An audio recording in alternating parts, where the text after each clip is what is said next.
അർത്ഥത്തിലും ജാഗ്രത വഹിക്കണമെന്ന് എല്ലാവരോടും ഓർമ്മപ്പെടുത്തുന്നു. നിക്കാഹിന്റെ അതുമായി ബന്ധപ്പെട്ട് കല്യാണങ്ങളുമായി ബന്ധപ്പെട്ട് നടക്കുന്ന ധൂർത്തുകളും അനിസ്ലാമിക പ്രവൃത്തികളും അള്ളാഹും അവന്റെ റസൂലും ഇഷ്ടപ്പെടുന്നില്ല. ഇത്തഖിൽ മഹാരിം തകുന്ന അബ്ദന്നാസ്.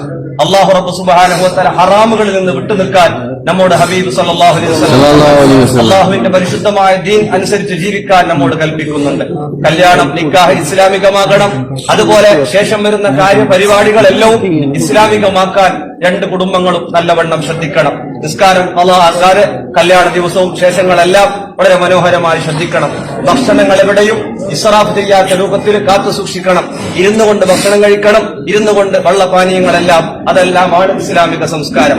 കല്യാണ രാത്രി ചിലയിടങ്ങളിലൊക്കെ താളമെന്ന പേരിൽ അക്രമകാരിയായ സ്വഭാവത്തോടുകൂടെയുള്ള ചില വിഷയങ്ങളൊക്കെ നടന്നു വരുന്നു. നമ്മുടെ ജമാഅത്തും പല ജമാഅത്തുകളും കർശന തീരുമാനത്തിലാണ് അത്തരം വേണ്ടാത്ത ചെയ്തികൾ ആരെങ്കിലും വരുന്നതിനോ ഭക്ഷണം കഴിച്ചു പോകുന്നതിനോ ഇസ്ലാമിൽ വിലക്കില്ല, വിരോധമില്ല.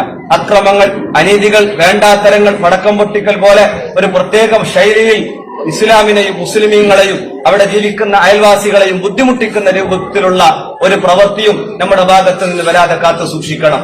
അള്ളാഹും അവന്റെ റസൂലും ഇഷ്ടപ്പെടാത്ത ഒരു പ്രവൃത്തിയും നമ്മുടെ ജീവിതത്തിലും നമ്മുടെ കാര്യപരിപാടിയിലും കല്യാണത്തിലും പ്രസവത്തിലും എവിടെയും കടന്നു വരാതെ കാത്തു സൂക്ഷിക്കണം. ഉദ്ഖുലൂ ഫിസ്സിൽമി കാഫ. പൂർണ്ണമായ മുസ്ലിമാകണം നമ്മളെല്ലാവരും. അള്ളാഹു തആല തൗഫീഖ് നൽകാൻ അനുഗ്രഹിക്കട്ടെ.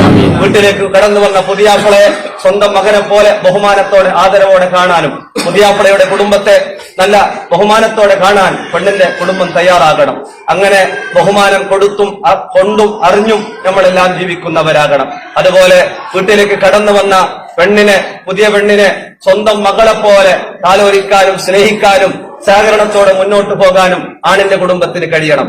ആണിന്റെ കുടുംബം, പെണ്ണിന്റെ കുടുംബം എന്ന വേർതിരിവ് ചില നാടുകളിലൊക്കെയുണ്ട്. അത് ഇസ്ലാമിൽ ഒരിക്കലുമില്ല.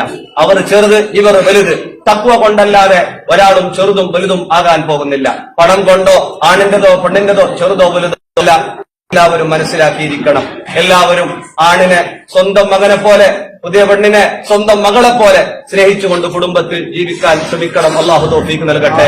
വധൂവരന്മാർ പരസ്പരം പൊരുത്തപ്പെട്ടുകൊണ്ട് പരസ്പരം സന്തോഷം കൈമാറിക്കൊണ്ട് എല്ലാ രൂപത്തിലുള്ള ജീവിതങ്ങൾ കാഴ്ചവെക്കണം. അള്ളാഹു തആല തൗഫീഖ് നൽകട്ടെ. നാട്ടിലും വീട്ടിലും ജമാഅത്തിൽ ഇവിടെയും നമ്മൾ ഫിത്നക്കാരോ ഫസാദുകാരോ ഭിന്നിപ്പുകാരോ ആവാതെ ഇസ്ലാമിന്റെ മുസ്ലിമീങ്ങളുടെ ഐക്യം കാത്തു സൂക്ഷിക്കാൻ വേണ്ടി, ലോക മുസ്ലിമീങ്ങളുടെ സമാധാനത്തിന് വേണ്ടി ദ്വാരക്കുകയും പ്രവർത്തിക്കുന്നവരും ചെയ്തുകൊണ്ടുള്ള ജീവിതം കാഴ്ചവെക്കണം. അള്ളാഹു തആല തൗഫീഖ് നൽകി അനുഗ്രഹിക്കട്ടെ. അനാവശ്യ പ്രവൃത്തികളെല്ലാം കുറച്ച് കഴിവിന്റെ പരമാവധി ഇസ്ലാമികമായ കാര്യപരിപാടികൾ മാത്രം ചെയ്തുകൊണ്ട് എല്ലാവരും ഈമാൻ കൈവരിക്കണം, ഇസ്ലാം കൈവരിക്കണം. അള്ളാഹു നമുക്ക് തൗഫീഖ് നൽകി അനുഗ്രഹിക്കട്ടെ. ഇവിടെ നിക്കാഹ് ചെയ്യപ്പെട്ട വധൂവരന്മാർക്ക് അള്ളാഹു റഹ്മത്തും ബറക്കത്തും റാഹത്തും നൽകട്ടെ. സാലിഹീങ്ങളായ മക്കളെ അള്ളാഹു തആല നൽകി അനുഗ്രഹിക്കട്ടെ. നമ്മുടെ എല്ലാവരുടെയും മക്കളെ അള്ളാഹു സാലിഹീങ്ങളാക്കി തരട്ടെ. രണ്ട് കുടുംബത്തിൽ നിന്ന് മരിച്ചു എല്ലാവരുടെയും ഖബർ അള്ളാഹു സ്വർഗ്ഗ പൂന്തോപ്പാകട്ടെ. എല്ലാവിധ മംഗളാശംസകളും നേർന്നുകൊണ്ട് അസ്സലാമു അലൈക്കും വറഹ്മത്തുള്ളാഹി.